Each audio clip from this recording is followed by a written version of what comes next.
आज का टॉपिक है बेटा अपना shape of subshell. Subshells orbitals, उनका शेप क्या होता है। सबसे पहले हम लोग एस सबशेल को लेते हैं।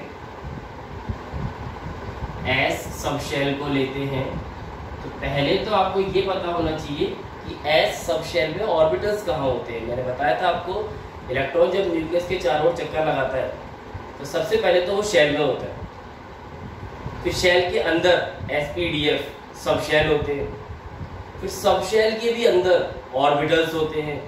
तो मुझे शेप जो समझानी है वो ऑर्बिटल्स की समझानी है, लेकिन ऑर्बिटल्स से पहले मुझे सबशेल पे जाना है और ये पता करना है कि किसी सबशेल में कितने ऑर्बिटल्स होते हैं। फॉर एग्जाम्पल, अगर मैं एस सबशेल की बात करूं तो एस सबशेल कहते ही पहले तो आपको एल की वैल्यू पता होनी चाहिए, एजीम्यूथल क्वांटम नंबर। तो एस सबशेल के लिए एल की वैल्यू क्या होती है बेटा, इट्स 0। और अब अगर मैं इस एस सबशेल में नंबर ऑफ ऑर्बिटल्स कैलकुलेट करूं, नंबर ऑफ ऑर्बिटल्स, तो उसके लिए मैंने फॉर्मूला बताया था आपको, आप कैलकुलेट किया करो total M values, total M values, और इसका फॉर्मूला बताया था आपको 2n + 1। तो अगर मैं एस सबशेल के लिए एल की 0 वैल्यू पुट कर देता हूं तो इट बिकम्स 2 × 0 + 1 देन टोटल 1। इसका मतलब S subshell consist, S subshell consist 1 orbital, इसमें एक ही ऑर्बिटल होगा। और काम की बात यह है कि एस सबशेल में ये जो एक ही ऑर्बिटल होता है उसका नेम एस ही होता है। तो एस सबशेल और उसके ऑर्बिटल में जो है, जो उसका एक ऑर्बिटल है एस सबशेल में, ये जो एक ऑर्बिटल प्रेजेंट है उसका नेम एस ही है। तो S subshell consist 1 orbital known as S orbital. S subshell के ऑर्बिटल को एस ऑर्बिटल ही कहते हैं। सबशेल का नाम भी एस है और एस सबशेल के ऑर्बिटल का नाम भी एस ही है। और इस एस ऑर्बिटल की शेप मैंने बताई थी आपको, इस एस ऑर्बिटल की शेप स्फेरिकल होती है, स्फेरिकल। इस एस ऑर्बिटल की शेप स्फेरिकल होती है। अब ये स्फेरिकल शेप हम कैसे ड्रॉ करते हैं, तो स्फेरिकल शेप ड्रॉ करने के लिए सपोज करो हमने 1s का शेप लिया, मुझे 1s को ड्रॉ करना है, तो शेप तो स्फेरिकल होगी, लेकिन इस स्फेरिकल शेप के साथ में आपको दो चीजें समझानी है। आपको सबसे पहले तो ये पता होना चाहिए कि इसमें n की वैल्यू क्या है।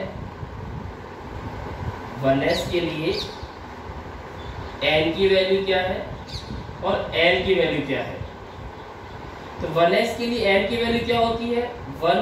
ये जो 1 लिखा हुआ है ये प्रिंसिपल क्वांटम नंबर है। और s सबशेल लिखा हुआ है तो इसमें l की वैल्यू क्या होगी, 0 होगी।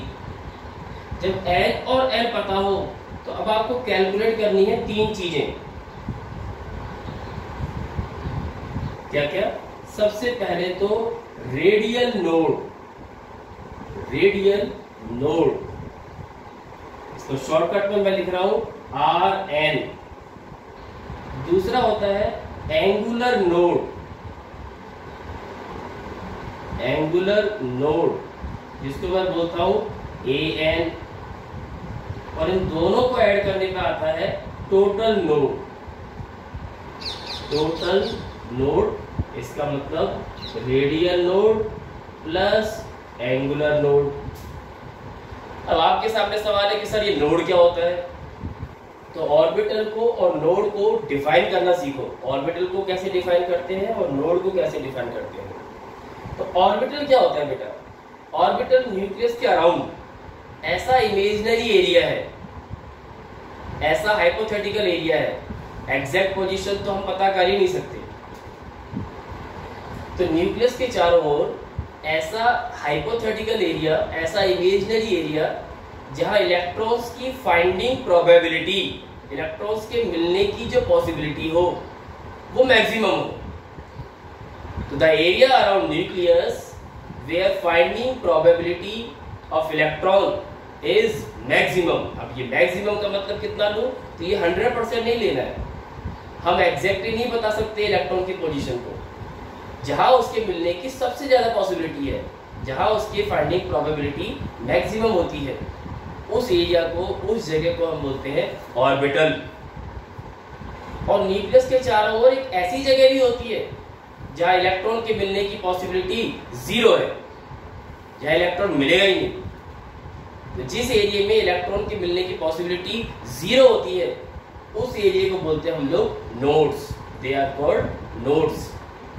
और ये जो नोड्स है जहां इलेक्ट्रॉन के मिलने की पॉसिबिलिटी 0 होती है, ये नोड्स भी 2 तरह की होती है।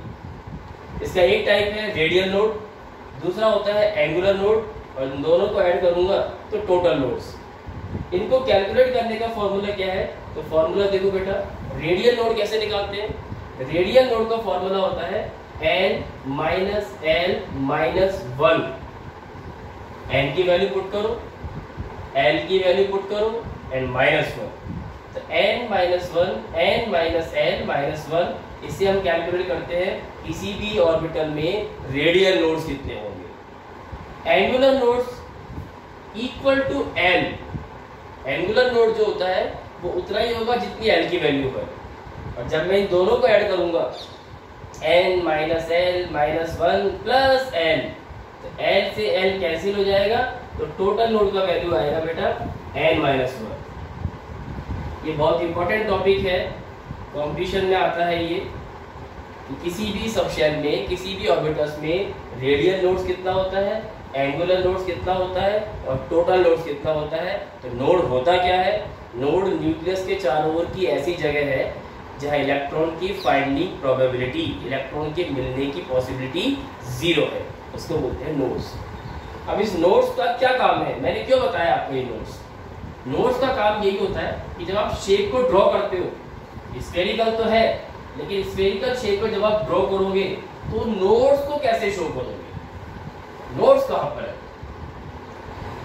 तो जैसे मुझे 1s की बात करनी है, तो 1s स्फेरिकल है, और 1s का मतलब फर्स्ट शेल है, फर्स्ट शेल न्यूक्लियस के चारों ओर होगा। तो मुझे कैसे बताना है, अगर मैं 1s की बात करता हूं तो 1s में n की वैल्यू क्या है 1, l की वैल्यू क्या है 0, तो इट्स 1 माइनस 0 माइनस 1, यानी इसमें रेडियल नोड कितनी होती है 0। एंगुलर नोड l की वैल्यू कितनी है 0। अगर मैं यहाँ वैल्यू पुट करूंगा तो 0। तो 1s में ना तो रेडियल नोड होता है, ना ही 1s में एंगुलर नोड होता है। इन दोनों को ऐड करूंगा तो 0 प्लस 0, इसका मतलब 0। तो 1s एक ऐसा ऑर्बिटल है, point to be noted, 1s एक ऐसा ऑर्बिटल है इसमें ना तो कोई रेडियल नोड है, ना कोई एंगुलर नोड है, इसमें कोई नोड नहीं होती। इसका मतलब 1s में ऐसा कोई जगह नहीं होती, 1s में ऐसा कोई वॉल्यूम नहीं है, कोई एरिया नहीं है जहां पर इलेक्ट्रॉन के मिलने की पॉसिबिलिटी 0 हो। तो 1s में कोई नोड शो नहीं करते हैं। इसका मतलब डायग्राम कैसे होगा, तो ये न्यूक्लियस लूंगा और न्यूक्लियस के चारों ओर एक इमेजिनरी हाइपोथेटिकल एरिया ड्रॉ कर दूंगा, और ये डॉट डॉट डॉट में दिखा रहा हूँ, ये इलेक्ट्रॉन के मिलने का एक प्रोबेबिलिटी है, एक पॉसिबिलिटी है। सब जगह इलेक्ट्रॉन है इस स्फेरिकल एरिया में। तो ये जो स्फेरिकल एरिया है अराउंड न्यूक्लियस, जिसमें इलेक्ट्रॉन हर जगह है, नोड है ही नहीं, इस स्फेरिकल एरिया को हम बोलते हैं 1s। This is 1s। इसी तरह फॉर एग्जांपल मान लो आपको 2s का शेप ड्रॉ करना है। 2s का शेप क्या होता है, तो 2s के शेप को ड्रॉ करने में पहले तो n पता होना चाहिए, n की वैल्यू क्या होगी 2, फिर l पता होना चाहिए, l की वैल्यू क्या होगी 0। फिर अगर मैं नोड्स को कैलकुलेट करूं तो इस पे रेडियल नोड कितना होगा, रेडियल नोड होगा n माइनस l माइनस 1, इसका मतलब 2 माइनस 0 माइनस 1 यानी 1। तो 2s में होता है 1 radial node. Angular node check कर लो, इसमें एंगुलर नोड कितना होता है तो एंगुलर नोड होता है इक्वल टू एल, और इसमें एल की वैल्यू क्या है 0, इसका मतलब इसमें एंगुलर नोड नहीं होता। तो फिर टोटल नोड कितना होगा, रेडियल प्लस एंगुलर, तो 1 प्लस 0 यानी 1। तो 2s एक ऐसा ऑर्बिटल है जिसमें एक रेडियल नोड होगा, एंगुलर नोड 0 होगा और टोटल नोड की वैल्यू 1 होगी। इसका मतलब इसमें एक रेडियल नोड शो करना है। रेडियल नोड को स्फेरिकल नोड भी कहते हैं। आई रिपीट, रेडियल नोड को स्फेरिकल नोड भी कहते हैं। ये स्फेरिकल शेप में ही होता है। तो इसका शेप मैं कैसे बनाऊंगा, मुझे शेप बनाना है 2s का। ये तो तय है ना, ये तो डिसाइडेड है ना कि 2s जो होगा 1s के बाद में आएगा, क्योंकि सेकंड शेल है ये, सेकंड शेल फर्स्ट शेल के बाद में आती है। तो 2s का जो स्क्वायर आएगा वो 1s के स्क्वायर के बाद में आएगा। बस आपको ये समझना है कि 1s के स्क्वायर के बाद जब मैं 2s का स्क्वायर बनाऊंगा, मैं 2s तक पहुंचूंगा, तो बीच में एक रेडियल नोड बनाऊंगा। कैसे, ये न्यूक्लियस है, न्यूक्लियस का नाम पहले तो ये ले लेता हूं मैं। सपोज करो ये तो है 1s, दिस इज 1s। फिर एक स्फेरिकल एरिया वैकेंट रखकर मैं 2s का स्फेरिकल एरिया ड्रॉ करूंगा।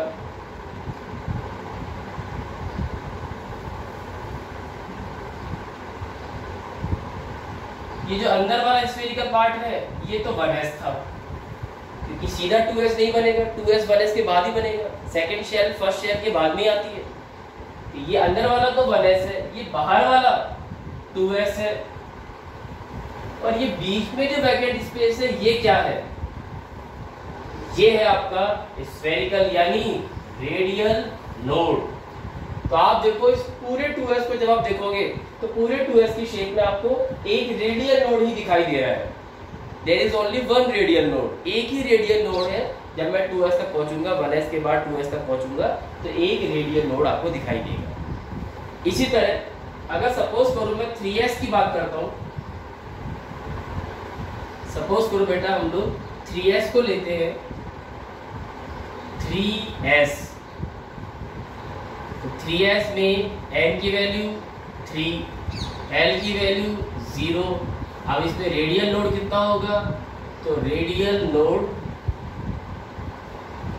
फॉर्मूला यही लगेगा n माइनस l माइनस 1। अब की बार n की वैल्यू 3 है, तो 3 माइनस 0 माइनस 1 यानी रेडियल नोड कितना आएगा 2।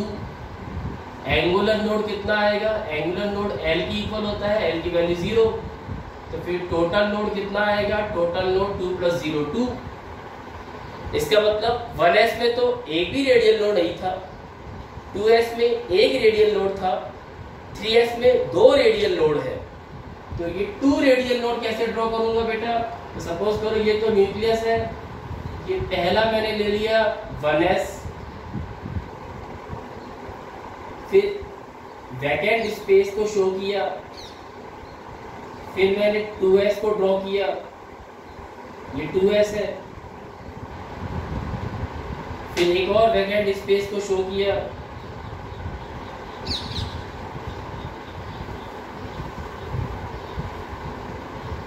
फिर अराउंड 3s रिप्रेजेंट किया।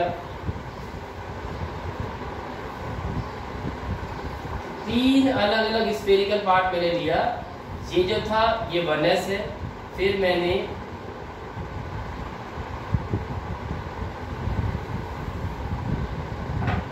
एक स्फेरिकल एरिया वैकेंट किया, और स्फेरिकल एरिया वैकेंट करके ये शो कर दिया 2s, और फिर ये शो कर दिया 3s। ये डॉट डॉट डॉट है, ये इसमें इलेक्ट्रॉन का डिस्ट्रीब्यूशन है। तो अब ध्यान क्या दो, ये जो था ये तो 1s है, ये 2s है, ये 3s है, और ये क्या है रेडियल नोड, और ये क्या है रेडियल नोड।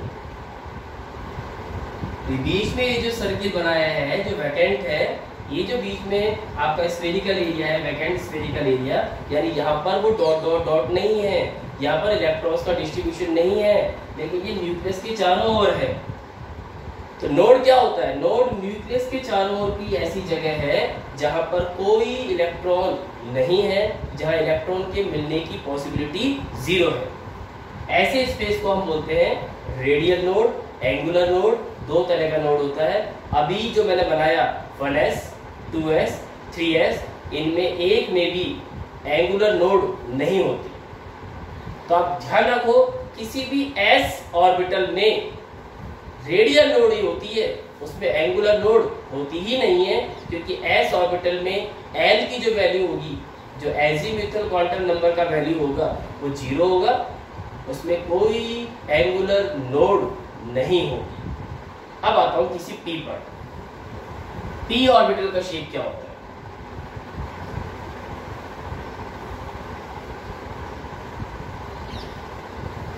p, बेटा p ऑर्बिटल का शेप हम कैसे ड्रॉ करते हैं?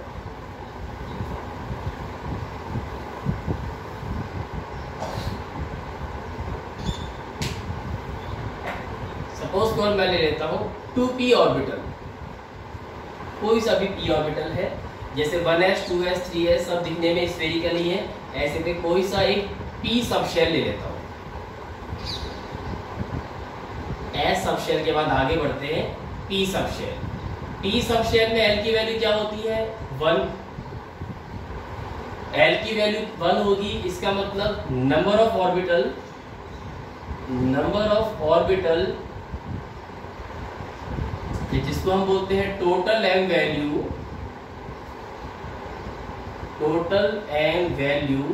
कितनी होंगी? तो फॉर्मूला था अपना 12 + 1, यानी 2 × 1 + 1, टोटल कितना आ गया? ये 3। इसका मतलब p सबशेल कंसिस्ट 3 ऑर्बिटल। एक p सबशेल में 3 ऑर्बिटल होते हैं।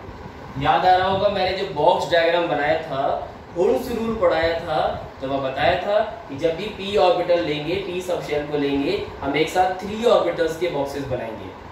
तो किसी p सबशेल में एक साथ 3 ऑर्बिटल होते हैं। इसी तरह d को पढ़ोगे तो 5 आएगा, इसी तरह f को पढ़ोगे तो 7 आएगा। तो p सबशेल में होते हैं बेटा 3 ऑर्बिटल्स। अब ये जो 3 ऑर्बिटल्स होते हैं, उनके नाम सुन लो, उनके नाम क्या क्या होते हैं। इन 3 ऑर्बिटल्स को बोलते हैं हम px orbital, py orbital, pz orbital.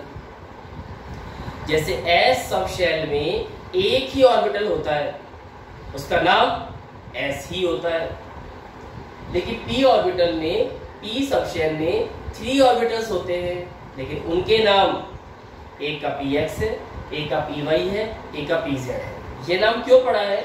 क्योंकि जो p ऑर्बिटल होता है, they all are dumbbell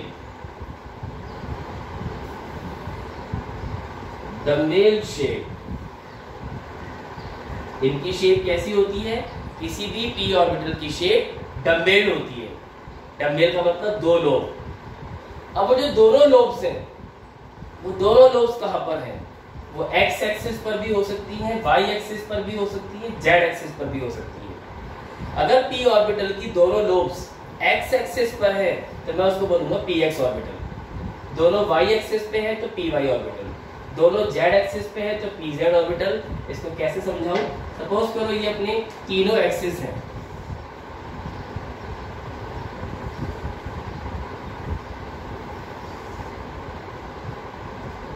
x axis, ये y एक्सिस और ये z एक्सिस, ये अपने तीनों ऑर्बिटल हैं। यहां ले लिया मैंने न्यूक्लियस। अब अगर मैं p ऑर्बिटल की दोनों लोब्स x एक्सिस पे ड्रॉ करूं, ये लोब है, और यहां अंदर डॉट डॉट डॉट करके शो कर रहा हूं, यानी जो इलेक्ट्रॉन्स हैं वो इन लोब्स में डिस्ट्रीब्यूटेड है। इलेक्ट्रॉन का जो पूरा नेगेटिव चार्ज है वो यहाँ डिस्ट्रीब्यूटेड है। तो अगर p ऑर्बिटल की दोनों लोब्स x एक्सिस पर प्रेजेंट है, सारा इलेक्ट्रॉनिक डिस्ट्रीब्यूशन x एक्सिस पर ही है, तो फिर ऐसे ऑर्बिटल को मैं नाम दूंगा px orbital. This is px orbital, ये px ऑर्बिटल है। अगर ये दोनों लोब्स y एक्सिस पर हो, अगर ये दोनों लोब्स y एक्सिस पर हो, तो फिर मैं इसको नाम दूंगा py ऑर्बिटल। और अगर ये दोनों लोब z एक्सिस पर हो, तो फिर मैं इसको नाम दूंगा ez ऑर्बिटल। आगे बेटा समझ में। अब इसमें नोड कैसे निकालते हैं। फॉर एग्जांपल हम लोग 2p की बात करते हैं। 2p, तो 2p के लिए पहले तो बताओ n की वैल्यू क्या होगी। n की वैल्यू 2, l की वैल्यू क्या होगी, l की वैल्यू 1। अब निकालता हूं मैं रेडियल नोड। रेडियल नोड का फॉर्मूला क्या बताया था, n माइनस l माइनस 1। इसका मतलब n की वैल्यू 2 है, l की वैल्यू 1 है, तो 2 माइनस 1 माइनस 1 यानी 0। तो आप देखो इनकी शेप स्फेरिकल होती ही नहीं है, इसीलिए इनमें कोई स्फेरिकल नोड नहीं है। स्फेरिकल नोड कहना, रेडियल नोड कहना एक ही बात है। तो इनकी शेप स्फेरिकल ही नहीं है, तो इनमें कोई स्फेरिकल नोड भी नहीं है। तो 2p ऑर्बिटल में कोई स्फेरिकल नोड नहीं है। एंगुलर नोड की बात करूं, angular node equal to l होता है और इसमें l की वैल्यू 1 है। इसका मतलब 2p ऑर्बिटल में कोई रेडियल नोड तो नहीं है, पर कोई एंगुलर नोड है, किसी एंगल पर नोड प्रेजेंट है। और जब मैं टोटल नोड कैलकुलेट करूंगा तो total node will be 0 plus 1 यानी 1। अब वो नोड कैसे समझाते हैं, जरा ध्यान से देखो। सपोज करो मैं px की बात कर रहा हूं, केवल px की। तो अगर मैं सपोज करो px की बात कर रहा हूं, तो px में इलेक्ट्रॉन केवल x ऑर्बिटल पे है, x पर तो है, पर क्या जो y एक्सिस है उस पर है। px ऑर्बिटल की बात कर रहा हूं, तो px ऑर्बिटल में इलेक्ट्रॉन लोब में होंगे। लोब कहां पर है, केवल x पे है, क्या y पे है। x ऑर्बिटल x एक्सिस पर तो इलेक्ट्रॉन है, पर क्या y पे है, नहीं। केवल px की बात कर रहा हूं। क्या px पे कोई भी लोब y पर होगी, नहीं होगी। क्या px पे कोई भी लोब z पे होगी, नहीं। जब दो एक्सिस के बीच की जगह लेते हैं हम, तो दो एक्सिस के बीच की जगह को प्लेन बोलते हैं। जैसे सपोज करो ये एक एक्सिस है, ये दूसरा एक्सिस है, ये ओरिजिन पॉइंट है, ये एक एक्सिस है, ये दूसरा एक्सिस है। तो ये जो बीच की जगह है, पूरा बोर्ड जो है, जो इस एक्सिस और इस एक्सिस के बीच में प्रेजेंट है, this is known as plane, उसको प्लेन बोलते हैं। तो p ऑर्बिटल में हम नोड की बजाय नोडल प्लेन बोलते हैं। है ये वही एरिया, ये वो एरिया है जहां इलेक्ट्रॉन के मिलने की पॉसिबिलिटी 0 है, लेकिन नोड वर्ड यूज में ना लेकर मैं नोडल प्लेन वर्ड बोलूंगा, क्योंकि यहाँ दो एक्सिस ऐसे आ रहे हैं जहां इलेक्ट्रॉन पर मिलने की पॉसिबिलिटी 0 है। किसी px की बात करता हूं, तो px में ना तो y पे ऑर्बिटल है, ना z पे ऑर्बिटल है, ना तो y पर लोब है, ना z पर लोब है। यानी y और z के बीच में जितना भी एरिया है वहां पर इलेक्ट्रॉन नहीं है। और दो एक्सिस के बीच में जो एरिया होता है उसको प्लेन बोलते हैं। इसका मतलब इसका yz प्लेन नोडल प्लेन है। तो px में yz plane is nodal plane. इसका जो yz प्लेन होगा, y और z के बीच में जितना भी एरिया है वहां पर इलेक्ट्रॉन्स नहीं है। तो px का नोडल प्लेन कहां होता है, yz प्लेन। उसी तरह सपोज करो मैं py की बात करता, मैं यहां ले लेता हूं py।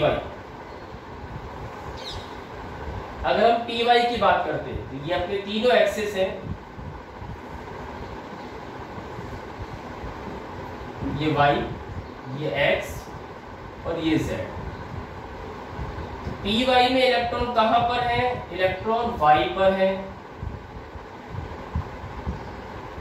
तो y पर तो है, क्या x पर है? नहीं है। क्या z पर है? नहीं है। यानी x और z इन दोनों एक्सिस के बीच के एरिया में py में कोई इलेक्ट्रॉन्स नहीं होंगे। इसका मतलब py का नोडल प्लेन कहां होगा? py का नोडल प्लेन होगा xz plane, is nodal plane. तो py का नोडल प्लेन कहां होता है बेटा? xz, दो एक्सिस के बीच में। तो दो एक्सिस के बीच की जगह को प्लेन बोलते हैं, या दो एक्सिस एक साथ ऐसे हैं जहां इलेक्ट्रॉन के मिलने की पॉसिबिलिटी 0 है। इसका मतलब वो एक्सिस कौन कौन है? वो x है और z है, इसलिए xz प्लेन बोलूंगा और इस xz प्लेन को मैं py का नोडल प्लेन बोलूंगा। सोचो अगर ये लोब y पर ना होती, z पर होती, अगर ये दोनों लोब y पर ना होती, z पर होती, तो ऑर्बिटल कौन सा होता? pz। तो प्लेन कौन सा होता? xy। इलेक्ट्रॉन ना तो x पर होता, इलेक्ट्रॉन ना ही y पर होता, तो xy प्लेन जो होता वो pz का नोडल प्लेन होता। आ गया समझ बेटा? इस तरह से हम नोड्स बताते हैं किसी p ऑर्बिटल के। अब लेते हैं बेटा d सबशेल।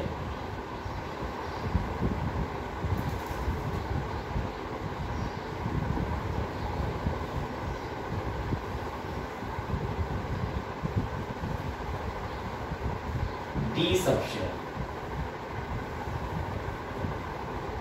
वो जो तीन फॉर्मूले हैं वो याद रखो। क्या क्या? रेडियल नोड, रेडियल नोड का फॉर्मूला होता है n माइनस l माइनस 1। दूसरा angular node, that should be equal to l, and then total node, इन दोनों को ऐड करूंगा तो फॉर्मूला हो जाएगा मेरा n माइनस 1। इससे आप किसी भी ऑर्बिटल के नोड्स कैलकुलेट कर सकते हो। बस आपको n की वैल्यू चाहिए, l की वैल्यू चाहिए। मैं सपोज करो 3D दे दूं आपको, 3D, सपोज करो मैं आपको 3D दे दूं, 3D में बताओ